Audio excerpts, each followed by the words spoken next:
তো এইটা হচ্ছে কাটাপ্পা বিরিয়ানি।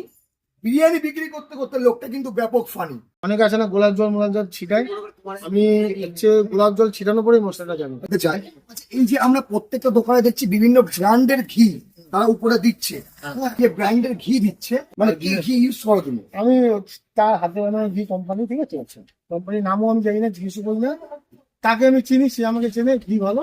আর তোমাদের জন্য আমি একটা কথা বলবো, যে সব যারা ইউটিউবার ভাইরা আছে, যে অনেকে বলে পাবলিক যে খেয়ে পয়সা দেয় না, এসব ফালতু কথা, ওদের জন্য আমাদের চেনে, ঠিক আছে, ওরা খাবে না, খাবে কি এত কষ্ট করে, ঠিক আছে, এসব কোনো না। আমাদের যে বড় করছে সব ইউটিউবাররাই, না এই বাহারে কে কাটছে। আমার এই যে বিরিয়ানিটা হাতে রয়েছে, আমার ভাইরা এখন টেস্ট করবে, আর টেস্ট করে রিভিউ দেবে ভালো মন্দ। আর আমি একটা কথা বলবো, যারা এই মানে বক্তব্য বলো যে ইউটিউবাররা খেয়ে পয়সা দেয় না, এসব হচ্ছে ফালতু কথা, ঠিক আছে, পয়সা ওরা